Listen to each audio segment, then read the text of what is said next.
Good morning, Burbs. My name is Azalira, and with PSO2 New Genesis coming out very soon, and we're all excited about it, there are some very important changes and features that are different from New Genesis to PSO2, so whether you're a completely new player looking to play New Genesis or a regular PSO2 player looking to transition to New Genesis, let's talk about the 5 most important new features in PSO2 New Genesis. First and foremost, it's very important to note that despite New Genesis being the new expansion over Phantasy Star Online 2 that has 8 years of history, it is still a completely new game, and all the features present in Phantasy Star Online 2 will not be present in New Genesis. And one of those important features are the classes and the weapons. As of the current state of PSO2 New Genesis' beta, there's only 6 classes, which are Hunter, Fighter, Ranger, Gunner, Force, and Techer. And each class only has access to one single weapon. However, there's no need to panic because it's already been confirmed that all these classes will have more than one weapon. In fact, we already see some of the NPCs in the game, such as this one guard right here holding the partisan, and there's also the twin daggers present in the opening movie of the game. But if that doesn't convince you, I've also been told by a friend of mine that apparently the class Braver is actually present in the game files of New Genesis right now. So honestly, it is completely reasonable to be expecting all these new changes very soon. New weapons for certain classes, and even new classes. So if your weapon or classes are not present right now in the beta of New Genesis, don't worry, your time to shine is approaching fast. The next thing to keep in mind when it comes to New Genesis and possible combination of classes, the amount of possibilities when it comes to actually doing hybrid classes and whatnot has become even more relevant than ever due to the multi-weapon system existing. The multi-weapon system is a new feature that allows you to combine 2 weapons into one, which means that you can actually seamlessly switch between it with no delays. For example, if you're using a wand here and a sword, you can literally just use wand PAs and do your techniques and everything like that, and then have the sword PAs on the same palette. This is different from doing normal weapon swapping because this means that the weapons are actually just one weapon, meaning there is no delay in the switching between the wand and the sword. And unlike in regular PSO2 where you can't do a lot of weird hybrid classes due to the multipliers and so, in New Genesis it is very much possible to do so due to the multi-weapon system scaling off the base weapon. For example, if you're playing Ranger Force and you're running a rifle rod, your rod will actually be scaled off the base weapon, which is the rifle, so it's going to be range attack, which actually solves all the multiplier issues when it comes to the game. In this example, since the sub-weapon of the rod has been now scaled to range attack instead of using tech attack, it's actually very easy for the player to do range attack affixes and whatnot, and benefit both weapons instead of just one. So this is an important mindset to be able to be open-minded and experiment with the various class combinations, because you never know which weapon combinations will be very good. At least for a good while until the meta in the game is more established than now. But regardless, the possibility is there and the restrictiveness is much lower when it comes to actual class combinations and making a true hybrid class. On that note, the next thing that's important to look at is the item level requirements and also how to create the multi-weapon system. So to create the multi-weapon, you actually need 2 weapons of the exact same series. For example, if you have a Deo weapon, you can only make a multi-weapon with another Deo weapon.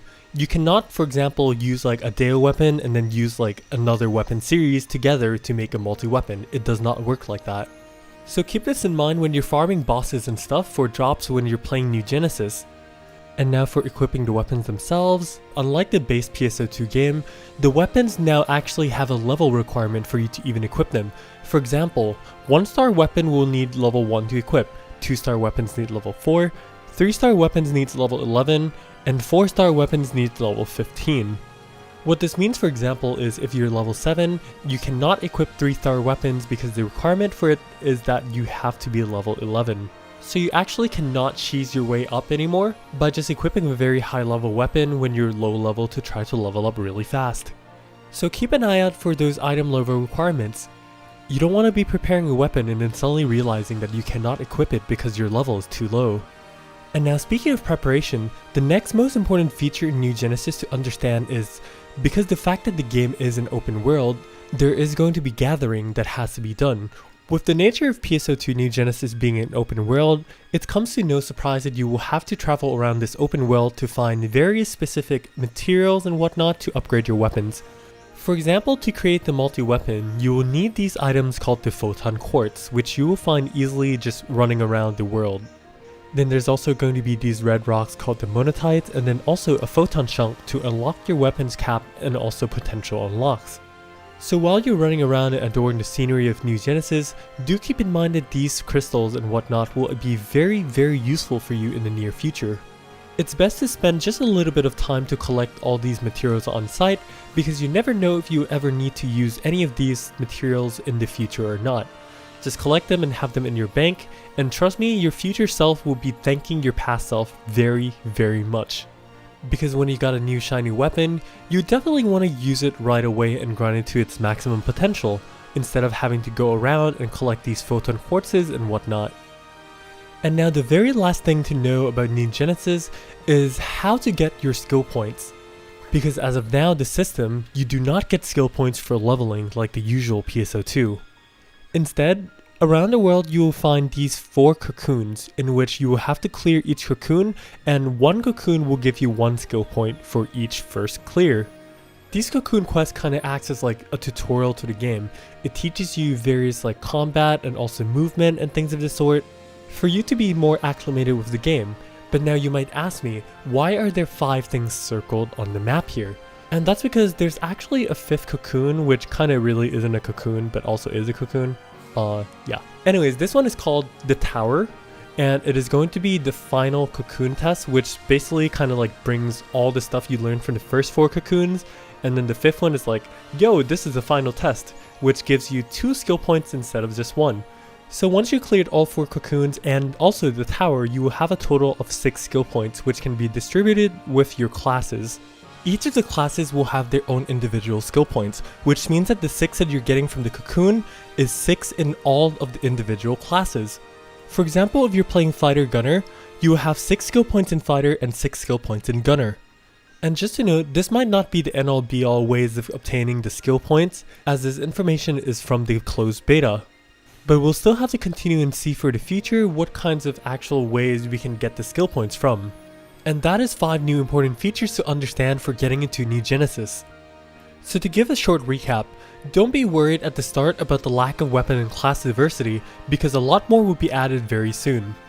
Instead, it is actually encouraged for you to play with a lot of weird hybrid combinations and find what playstyle is right for you due to the multi-weapon system being able to use the true hybrid classes, unlike the base game of PSO2. But do keep in mind that when leveling a new class, you will have to use weapons from 1-star, 2-star, 3-star, and onwards, because now equipping weapons is actually tied with your personal player level, so you cannot cheese your way and equip a very high level weapon using a low level class. As you're exploring the world of New Genesis, just be sure also to keep in mind taking any resources that you can, because you never know how much resources you need in the future, and it's always better to have a stock than not. So always keep an eye out for these shiny resources while you're exploring the world. And of course, don't forget to do these cocoon quests to get your skill points. You only need to do it for the first clear, and you don't need to worry about getting an S rank. So now with all these features known, what is the thing that you're most excited for in New Genesis? For me, it's definitely just trying out so many various combinations and finding what fits for me. Because I feel like with new weapons and all the stuff coming into the game very soon, it's going to be very exciting to see what possibilities are, well, literally quite possible. And I'll definitely be making videos in the future sharing my thoughts and ideas and processes on how I came up with a lot of the various classes I may be playing in the future. So with that, take care of yourselves and don't forget to smile. I'll see you all in Phantasy Star Online 2 New Genesis.